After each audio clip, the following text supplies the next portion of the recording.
है, चलिए वीडियो को हम स्टार्ट करते हैं। पहला प्रश्न है कि सूचना का अधिकार किस वर्ष लागू हुआ?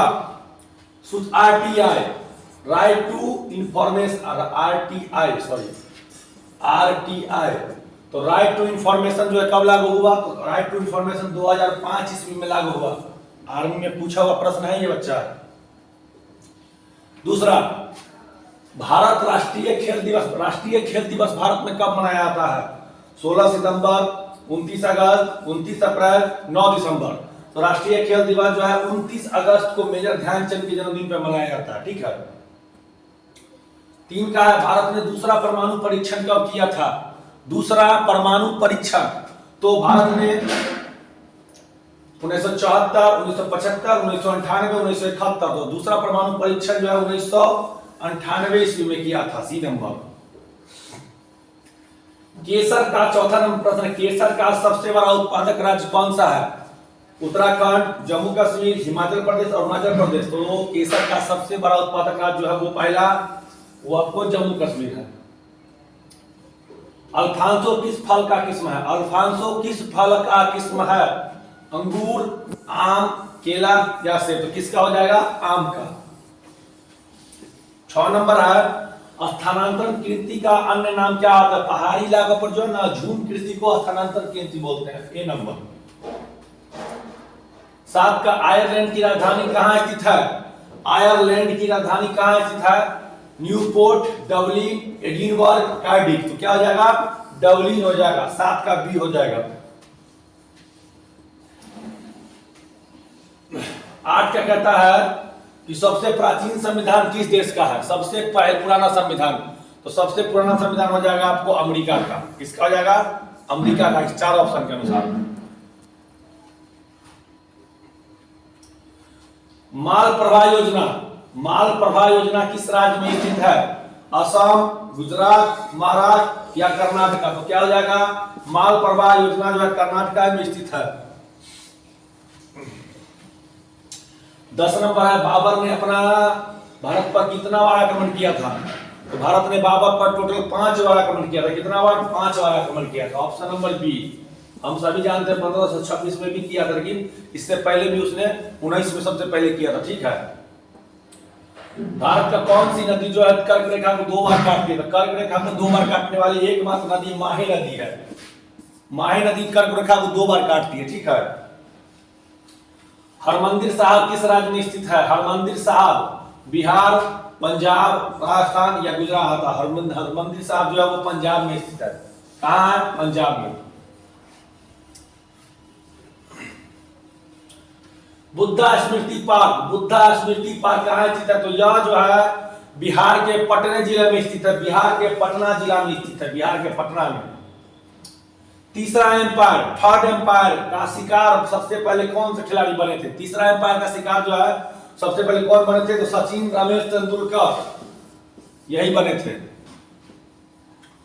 काली आंधी पुस्तक के लेखक कौन है? काली आंधी नामक पुस्तक के लेखक है प्रेमचंद, कमलेश्वर, अमर सिंह, आर के नारायण। क्या हो जाएगा? Kamleshwar is the right answer. 16 number प्रश्न है, खारे पानी की शुद्धता मापने के लिए इस्तेमाल किया जाने वाला उपकरण कौन सा होता है? गैल्वेनोमीटर, सेलेनोमीटर, पीएच मीटर, इनमें से कोई नहीं। तो क्या हो जाएगा? सेलेनोमीटर हो जाएगा। Option number B.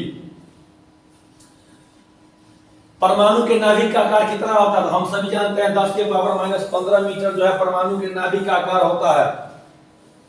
नेफ्रोलॉजी में किसका अध्ययन करते हैं? गुर्दा का, जिगर का, तंत्रिका तंत्र का या फेफड़ा का? किसका करते हैं?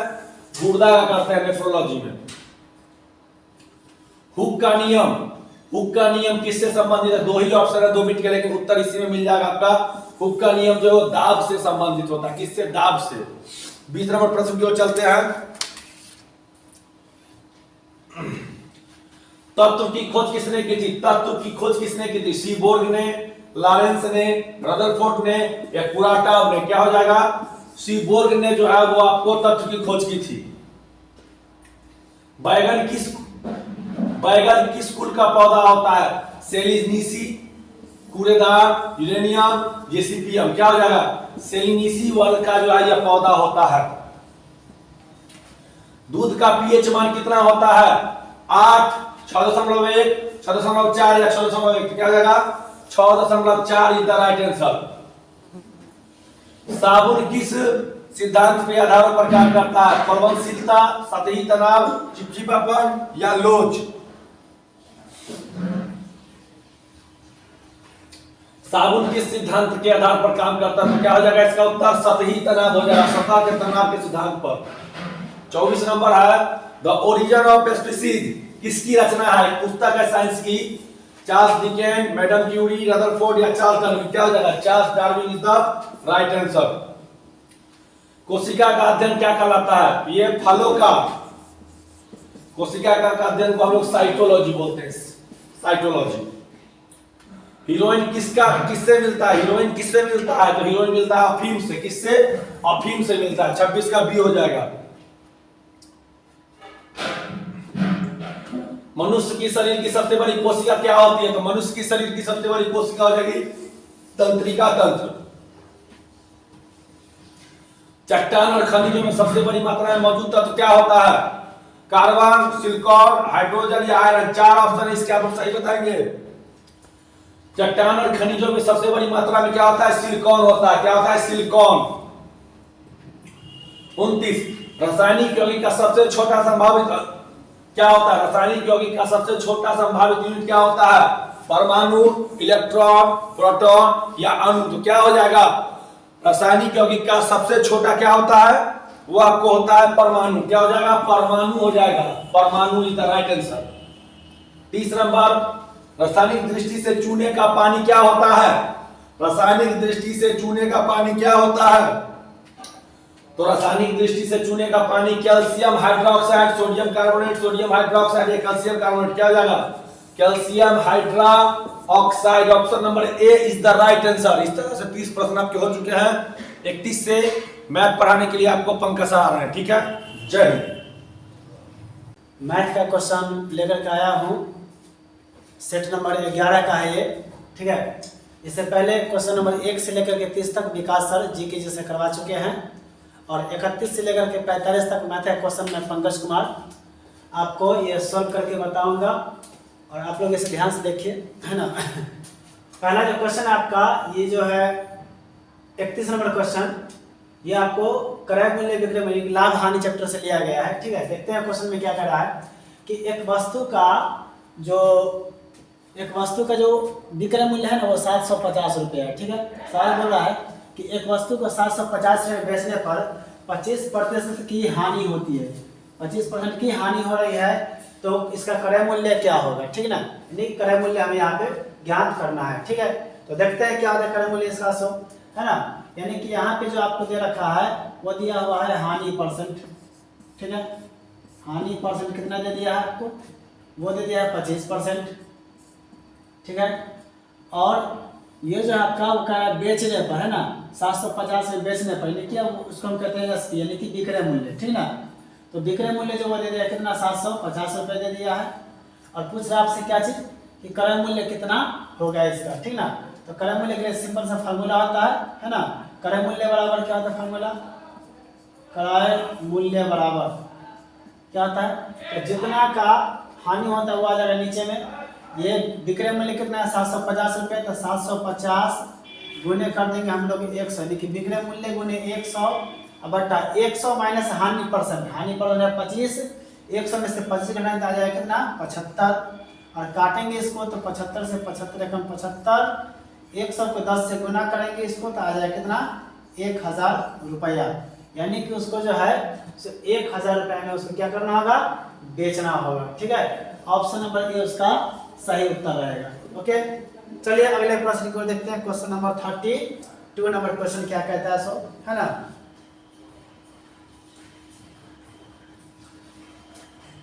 32 नंबर क्वेश्चन देखते हैं क्या कह रहा है।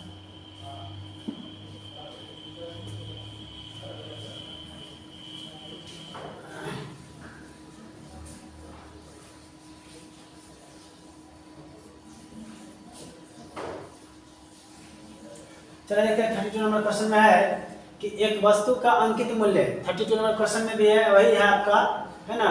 लाभ हानि से संबंधित क्वेश्चन है कि एक वस्तु का अंकित मूल्य 500 रुपया है और 25% का छूट दिया रहा है ना, कि यानी कि MRP जो है ना वो दे रखा है 500 रुपया और 25% का डिस्काउंट कर दिया है, तो कहा है कितना रुपए में उसे बेचा जाएगा, इसका विक्रय मूल्य क्या होगा। ठीक है, यानी कि विक्रय मूल्य कुछ नहीं करना है इसमें, 500 रुपया जो क्या कहा है इसका MRP है ना, तो 500 रुपया MRP, तो 500 में से छूट देगा, 500 में से छूट देगा ना, तो 500 में से छूट देगा कितना का, तो 500 का देगा है ना, 500 का कितना परसेंट, तो 25% है ना, 25% का हम लिखेंगे क्या चीज, 25/100, 25 क्या चीज 100 आ जाएगा, 100 से यहाँ पर डबल जीरो कट जाएगा, 25 से 125 जाएगा, यानी कि 500 में से 125 घटा लेंगे तो आ जाएगा आपके पास कितना, 375 रुपया। ओके, 375 रुपया आपका सही उत्तर होगा, विक्रय मूल्य कितना आ जाएगा 375 रुपया, ऑप्शन नंबर बी सही उत्तर होगा। ठीक है, चलिए अगले प्रश्न की ओर चलते हैं।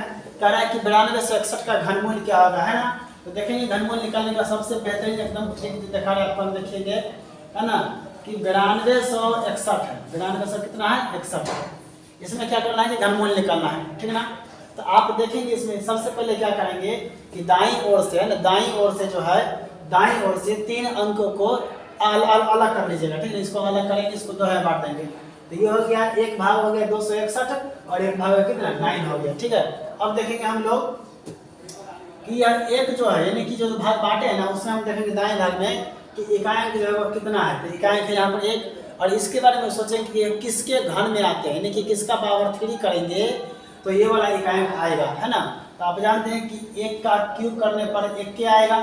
ठीक है, तो ये इसका काम खत्म हो जाता है यहीं पर। उसके बाद चलते हैं हम लोग इस पर क्या करेंगे कि ये 9 है ना, तो 9 हम देखेंगे कि किस संख्या के घन के पास में होता है। तो हम जानते हैं कि 1 का क्यूब 1 होता है और 2 का क्यूब 8 होता है, और ये 9 जो है वो 1 के पास नहीं है बल्कि 8 के पास में है, इसलिए यहाँ पर हमें क्या उत्तर हो जाएगा 2, यानी कि 29 इसका उत्तर हो जाएगा, ऑप्शन नंबर सी सही इसका उत्तर है। ठीक है, चलते हैं अगले प्रश्न की ओर। क्वेश्चन नंबर 34 क्या कह रहा है, देखते हैं 34 नंबर क्वेश्चन में, यदि एक संख्या किसी दूसरी संख्या जो 40 से 4 कम है ना, आप देखेंगे 40 से 4 कम कहेगा तो कितना आ जाएगा, 40 से 4 कम बोला है, मतलब कितना आएगा 36 आ जाएगा। ओके, और कह रहे हैं उससे जो है 5 गुना बड़ी है, यानी कि इसे 5 से हम गुना कर देंगे तो 36 पंचे कितना आ जाएगा 180 हो जाएगा, है ना। कह रहा है वो संख्या क्या है, तो संख्या क्या है, तो संख्या है कितना 180 आ गया, ऑप्शन नंबर बी आपका सही उत्तर है।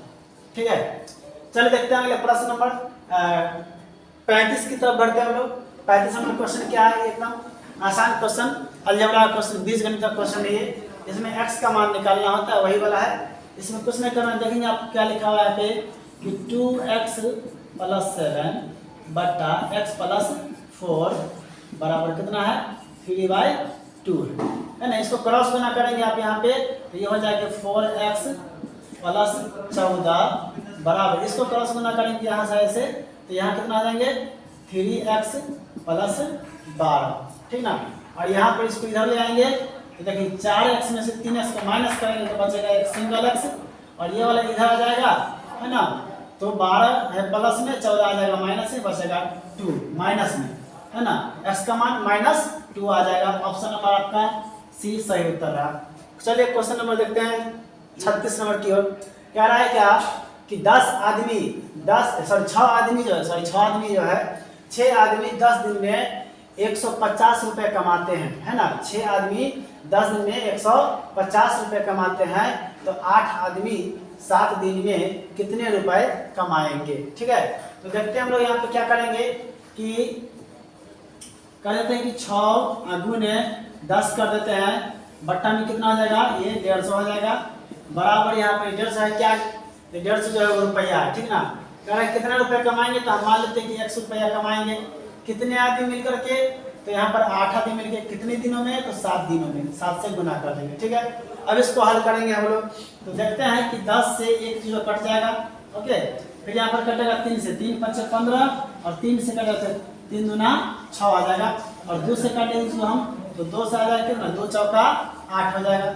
अब यहाँ पर जो बचे उसको गुना कर देंगे हम लोग, तो ये बच गया x, और यहाँ पर कुछ नहीं तो 1 होगा, x को 1 से गुना करेंगे x हो जाएगा, और ये 7 चौक 28 गुने 5, या फिर ऐसे कर लीजिए कि 5 गुने 4 तो 5 × 20, और 20 × 7 = 140 है ना, कितना आ गया 140 रुपया।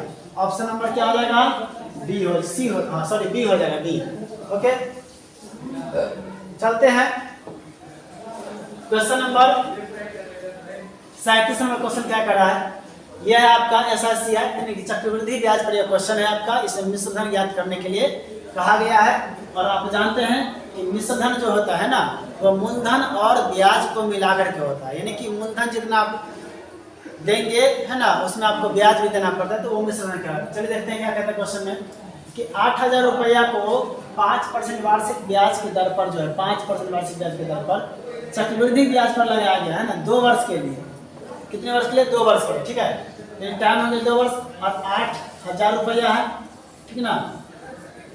तो 5% चक्रवृद्धि ब्याज पर है ना, तो क्या आ जाएगा 105/100। चूंकि 2 वर्षों के लिए है तो ये चीज 2 बार आ जाएगा है ना, 105/100। ओके अब यहाँ पर इसको काटेंगे, तो काटेंगे यहाँ पर 21 से, 21 पंचे 105, 20 पंचे 100, 21 पंचे 105, 20 पंचे 100।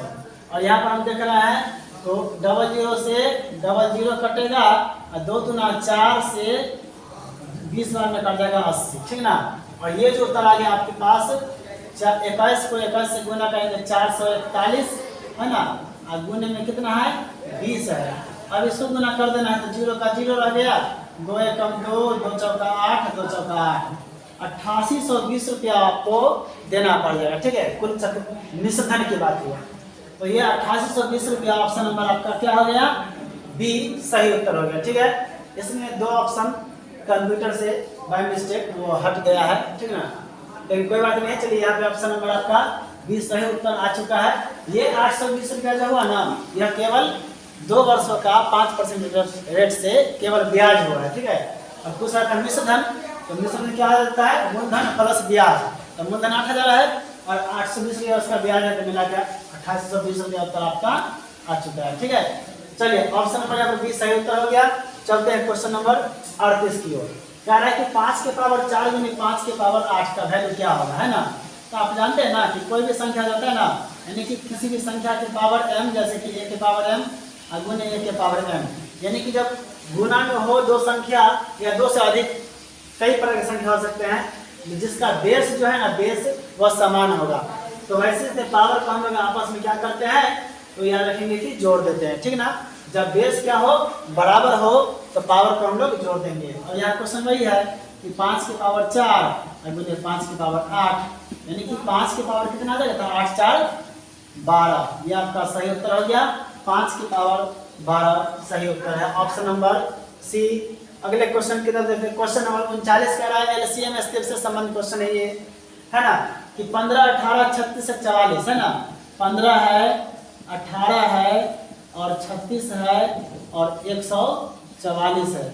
और कह रहा है क्या कि इसका जो है ना वो एलसीएम क्या होगा, ठीक है। एलसीएम पूछ रहा है, तो एलसीएम निकाल दीजिए ना कैसे, इस तरह से है ना। आप देख रहे कितना से लगेगा, 2 से, तो ये 15 रह जाएंगे, ये वाला 9 रह जाएंगे, ये वाला 18 हो जाएंगे और ये वाला 72 हो जाएंगे, ठीक है। फिर यहाँ पर 2 से करेंगे तो 15 में भाग देंगे, कितना हो जाएगा, 15 ही रह जाएगा, 9 रह जाएगा, ये भी 9 हो जाएगा और ये वाला आ जाएगा कितना, 36 आ जाएगा, ठीक ना। फिर से भाग देंगे हम लोग यहाँ पे 3 से, तो 3 5 15, 3 तिया 9, 3 तिया 9 और 3 हो जाएगा यहाँ पर 12 तिया 36। और फिर से लगेगा 3 बार में, तो ये 5 रह जाएगा, 1 और ये 4 हो गया, ठीक ना। इसका एलसीएम पूछ रहा है आपके, तो अब तो भाग नहीं रहेगा, अब बात खत्म है, उसको गुना कर देना है। तो हम देख रहे हैं कि 2 दूना 4 तिया 12 तिया 36 और 36 पंच होता है 180 और 180 चौका होता है 720, यानी कि 180 चौका 720 हो जाएगा। 180 या गुने कितना कर देंगे 4, तो 18 चौक 72 और 10 720, ऑप्शन नंबर डी सही उत्तर है। क्वेश्चन नंबर 40 देखते हैं। ये जो क्वेश्चन है वो रेलगाड़ी से संबंधित क्वेश्चन है, बहुत अच्छा क्वेश्चन है। आप देख रहे हैं यहाँ पे कि चाल जो है ना वो दे रखा है 108 किलोमीटर प्रति घंटा और कह रहा है क्या कि इस चाल से जा रही 90 मीटर लंबी रेलगाड़ी एक बिजली के खंभे को कितना देर में पार करेगी। तो याद रखिएगा, बिजली का खंभा पार करे या एक आदमी को पार करे, है ना। तो वैसी स्थिति में खंबे की चौड़ाई, खंबे की लंबाई, वो सब चीज़ नहीं दिखाता है। कहीं कहीं पे क्वेश्चन दे देगा खंबे की लंबाई कह जाएगा कि इतना मीटर ऊंचे खंबे की लंबाई को पार करने में कितना टाइम लगेगा, तो वहाँ पर वो मायने नहीं रखता है ना। मायने क्या रखता है? मायने रखता है कि आपको प्लेटफॉर्म की लंबाई रखता है मायने, एक ट्रेन की लंबाई दूसरे ट्रेन की लंबाई मायने रखता है ना, नदी की चौड़ाई मालूम रखता है, ये सब इम्पोर्टेंट होता है। लेकिन यहाँ पे खंबे की ऊंचाई कितनी होगी इससे कोई बहस नहीं है, ठीक है। खंबा आदमी को पार करे कोई दिक्कत नहीं है, ट्रेन खुद की लंबाई को ही पार करेगी। यानी कह रहा है क्या कि 90 मीटर लंबी रेलगाड़ी है ना, यानी कि ये रेलगाड़ी की जो लंबाई होती है ना उसे हम लोग डिस्टेंस मानकर चलते हैं, दूरी मान के चलते हैं। तो यहाँ पर जो डिस्टेंस बराबर है ना वो 90 मीटर में है ना, ध्यान देंगे यहाँ पे मीटर में है। और चाल जो है आपका वो किलोमीटर प्रति घंटा में है, तो हम क्या करेंगे 108 किलोमीटर प्रति घंटा को है ना मीटर प्रति सेकंड में चेंज करेंगे, और मीटर प्रति सेकंड में चेंज करने के लिए 5/18 से गुना करते हैं और काटेंगे इसको, तो 18 छक्का 108 आता है और 6 पंच कितना जाएगा 30 मीटर प्रति क्या चीज सेकंड आ गया। ये आ गया चाल और ये है आपका दूरी। और पूछ रहा है क्या चीज कितना देर में पार करेंगे है ना, कितना देर में, देर मतलब क्या चीज समय है ना। तो बताइए आप टाइम बराबर क्या होता है, समय बराबर दूरी बट्टा चाल, दूरी है 90 और चाल है आपका 30 है ना, इसको काटेंगे कितना बार में आ जाएगा 3, यानी कि 3 मिनट का वो टाइम लेगा, सॉरी 3 सेकंड, मीटर प्रति सेकंड है सॉरी 3 सेकंड का वो समय लेगा। ऑप्शन नंबर ए सही उत्तर है, ठीक है। चलते हैं क्वेश्चन नंबर 41 की ओर। 41 नंबर क्वेश्चन क्या कह रहा है, ठीक है ना। 41 देखते हैं कि एक किले के 500 सैनिकों के लिए 500 सैनिकों के लिए जो है 24 दिन का भोजन है, ठीक है ना। और कह रहा है यहाँ पे कि 300 सैनिक और आ गया, मतलब कि अब सैनिक हो गया 800, नहीं पहले 500 था 300 और आ गया तो कितना आ गया 800 हो गया। अब कह रहा है कि जो भोजन है ना वो कितना दिन और चलेगा। अब देखिए 24 दिन चल रहा था है ना, अब 800 हो गया, 500 से 800 हो गया, नहीं 300 बढ़ गया, तो अब जब भी चलेगा तो उससे कम दिन चलेगा है ना, 24 से कम दिन ही चलेगा। तो चलिए देखते हैं यहाँ पे क्या आता है। ऐसे स्थिति में हम क्या करेंगे यहाँ पे कि जो आपका पहला संख्या दे रखा है कितना है 500, तो 500 को हम गुना कर देंगे उसके दिनों से, कितना दिन चल रहा है भोजन 24 दिन, 24 दिन से गुना कर देंगे, ठीक है। अब बट्टा में कर देंगे टोटल जनसंख्या, टोटल संख्या कितने हो जाएंगे 500 प्लस 300 यानी कि ये 800 हो गया, ठीक है। अब यहाँ काट दीजिए तो 500 से 800 में काटेंगे तो डबल जीरो कट गया और 8 सेकंड 8 तारीख 24 से 3 25 कितना दिन 15 दिन, यही आपका उत्तर रहेगा। ऑप्शन नंबर ए सही उत्तर, 15 दिन ही मात्र चलेगा भोजन, ठीक है। क्वेश्चन नंबर 42 की ओर चलते हैं। ए का 10% बराबर बी का 20%, देखेंगे ए और क्या मतलब होता है गुना है ना, 10% यानी कि 10/100 बराबर बी का कह रहा है कि 20% है कि 20/100 है ना। अब बराबर है आप जानते हैं कि नीचे से नीचे ऊपर से ऊपर कट जाता है। अब काटेंगे यहाँ पे 10 के कम 10, 10 गुना 20 यानी कि ए बराबर आ गया कितना 2b आ गया है ना। आपसे पूछ रहा है क्या चीज a/b मतलब कि a अनुपात b कितना आ जाएगा, तो 2 के गुणक में है कौन, सॉरी b के गुणक में है कितना तो 2 है, तो 2 ऊपर में आ जाएगा और a के गुणक में 1 है तो वो 1 नीचे आ गया। क्रॉस गुना करने पर जस्ट यही रिलेशन आना चाहिए, ठीक है, आ जाएगा यहाँ से। इसका उत्तर आ गया 2 अनुपात कितना 1, ठीक है। ऑप्शन नंबर क्या आ जाएगा बी सही उत्तर है, ठीक है ना। अगले प्रश्न की ओर देखते हैं हम लोग क्या कह रहा है। कह रहा है क्या कि 0.1 का कितना परसेंट है ना, कितना परसेंट 0.01 होगा, ठीक ना। याद रखेंगे कह रहा कि जिसके साथ का लगा रहता है ना वो हमेशा बट्टा में आता है, एक तो ये नियम आप जानते हैं, और दूसरा बात प्रोसेस आप जानते हैं कि कह रहा है कि 0.1 है ना का कितना परसेंट, मान लीजिए इसका जो है ना x परसेंट का जो वैल्यू है वो 0.01 है, नहीं यही कह रहा है। तो कुछ नहीं करना है यहाँ पे उड़ाएंगे बट्टा में आ जाएगा कितना 100, और आप जानते हैं कि 100 से 100 कटेगा तो यहाँ पर आ गया क्या चीज, यहाँ पर उड़ाएंगे बट्टा आ जाएगा कितना 10, ये आ जाएगा सिंगल x बट्टा 10 बराबर 1 आ जाएगा, तो x बराबर कितना आ गया यहाँ पर 10 आ गया उत्तर। नहीं कह रहा है क्या कि कितना परसेंट, हम माना था x% यानी कि 10% आ गया उत्तर। ऑप्शन नंबर सी सही रहा। ठीक है, चलते हैं अगले प्रश्न की ओर। आप पिछले प्रश्न को एक और तरीके से बना सकते हैं कि जिसके साथ का लग जाता है ना, जिसके साथ का लग जाता है उसको हम लोग बट्टा में रखते हैं। ठीक है, तो 0 पॉइंट है ना 01 है, गुणे कर देंगे 100, बट्टा में किसके साथ का लगा हुआ है, तो यहाँ पर 0.1 के साथ का लगा, 0 पॉइंट हम यहाँ पर 1 कर देंगे। ठीक ना, अब यहाँ से देख लेंगे कि यहाँ से एक दशमलव उड़ाएंगे, नीचे से उड़ाते हैं तो गुना में ऊपर चला जाता है, ये आप जानते होंगे, और ऊपर से उड़ाएंगे तो गुना में नीचे आ जाएगा। ठीक है, अब यहाँ से स्क्वायर करेंगे तो 100 से 100 खत्म, 1 से 1 खत्म, आ गया कितना 10, उत्तर सही आ गया। ठीक ना, चलिए अगले क्वेश्चन के चलते हैं हम लोग, क्वेश्चन नंबर 44 चलते हैं। वर्गमूल से संबंधित क्वेश्चन है आपका। कह रहा है क्या कि 0 पॉइंट देखेंगे यहाँ पे 0.000441 है ना, यही क्वेश्चन कह रहे इसका वर्गमूल क्या है। तो वर्गमूल का मतलब होता है कि अंडर रूट करना है ना, इसको क्या कर देना है, रूट कर देना है। और ये देखना है कि 441 कितना का स्क्वायर होता है ना। तो 441 होता है ना, हम जानते हैं कि वो होता है 21 का स्क्वायर, ये तो हम जानते हैं कि 441 होता है वो 21 का स्क्वायर होता है। ठीक है, अब यहाँ देखेंगे वर्गमूल में एक चीज होता है कि पेड़ लगाते हैं हम लोग है ना, कि एक पेड़ यहाँ मिल गया, एक यहाँ मिल गया, एक पेड़ यहाँ मिल गया, कितने पेड़ मिले, 3 पेड़। तो दशमलव जाएंगे ना उत्तर में, वो 3 पेड़ के बाद आएंगे है ना, यानी कि एक हुआ 3 पेड़ में 3 अंगों के बाद आएंगे। तो एक संख्या ये हो गया, एक संख्या ये हो गया, 2 हो गया, एक और चाहिए यहाँ पर, तो 3 को हो गया। अब यहाँ पर दशमलव दे देना है, यानी कि इसका तो जाएगा कितना आ गया 0.02 और 1 आ गया। ठीक है, तो इसका वर्गमूल जाएगा 0.021, ऑप्शन नंबर डी। ठीक है, चलिए इस सेट नंबर जो आपका है 11, इसका आखिरी क्वेश्चन देखते हैं। मैथमेटिक्स का आखिरी क्वेश्चन क्या है, इसके बाद आपको विकास सर आएंगे क्लास लेने के लिए है ना, रीजनिंग का क्लास जो है सो वो बताएंगे आपको। चलिए इस क्वेश्चन का हम लोग देखते हैं कि कैसे हल करना है इसको।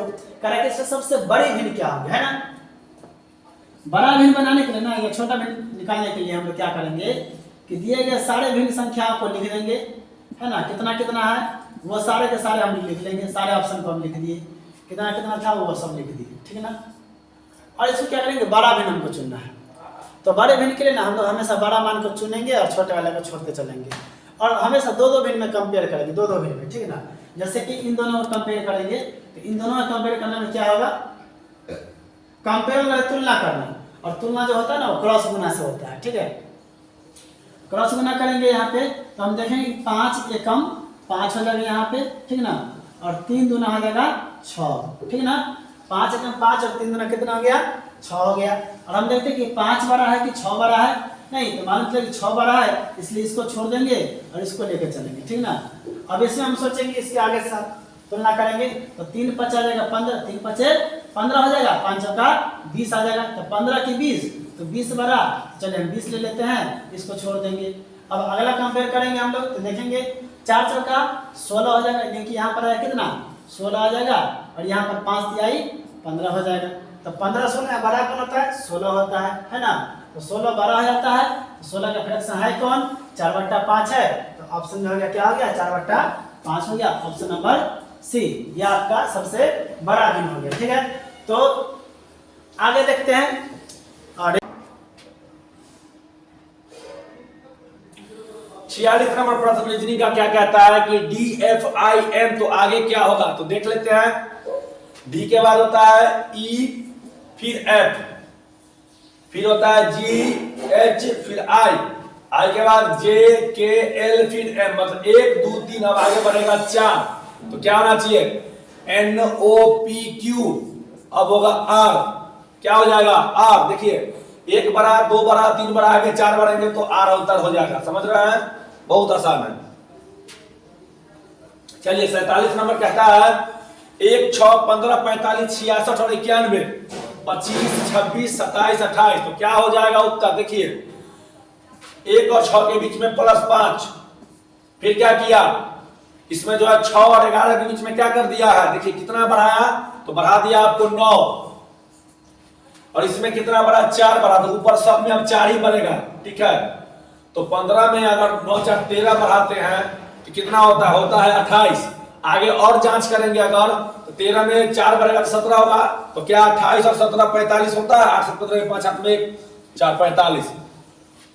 इसके बाद देखिए इसमें भी अगर ये बढ़ा 17, इसमें 17 बढ़ा और बढ़ेगा 21, तो 45 और 21 कितना होता है, 5 1 6 4 2 6 66, अब बढ़ेगा 25।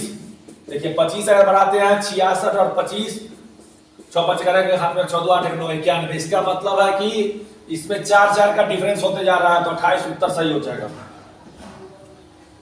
चलिए किसी कूट भाषा में KINDLE को लिखा जाता है ELDNIK, तो उसी भाषा में EXOTIC को क्या लिखा जाएगा, गौर से देखिए यहां उल्टा करके लिखा है, गौर से देखिए उलट के लिख दिया है, उलट के लिख दिया पूरा, हम भी उलट के लिख देंगे CITOXE,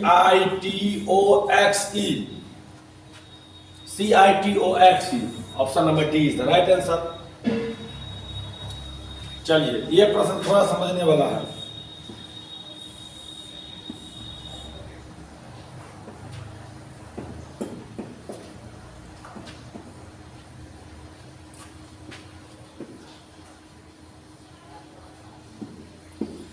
एक दिन सूर्योदय के तत्काल बाद, सूर्य इधर से निकला, ठीक है, तत्काल बाद गंगाधर एक खंबे के सामने खड़ा है, एक आदमी है जो खंबे के सामने खड़ा है, ठीक है, खंबे की छाया उसके दाईं ओर पड़ रही है, समझिए बात को, खंबे की छाया उसके दाईं ओर पड़ रही है, तो वह किस दिशा की ओर मुंह करके खड़ा है।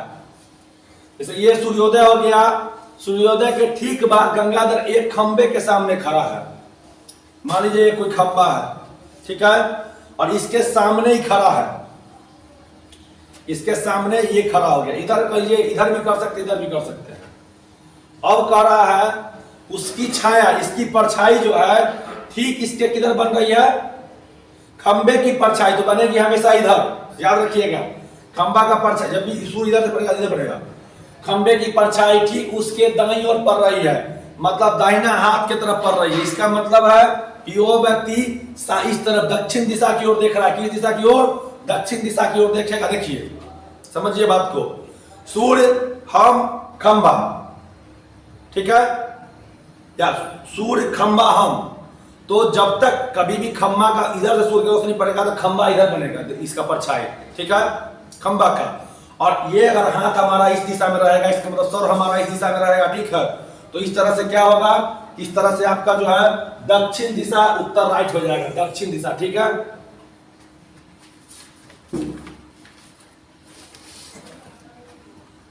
दक्षिण दिशा जो, फिर समझिए, रोशनी पड़ा खंबा पे, खंबा का परछाई पड़ा इधर, और एक आदमी खड़ा है, अगर यह आदमी उत्तर की तरफ देखेगा इस तरफ से करके, तो हाथ इसका क्या हो गया, बायां हाथ इधर हो गया, और इधर देखेगा तो दाहिना हाथ हो गया, ठीक है, इसका मतलब दक्षिण दिशा की ओर देख रहा है, समझिए।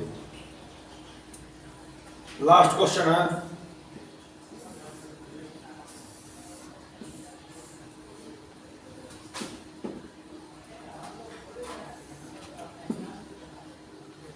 मिनी,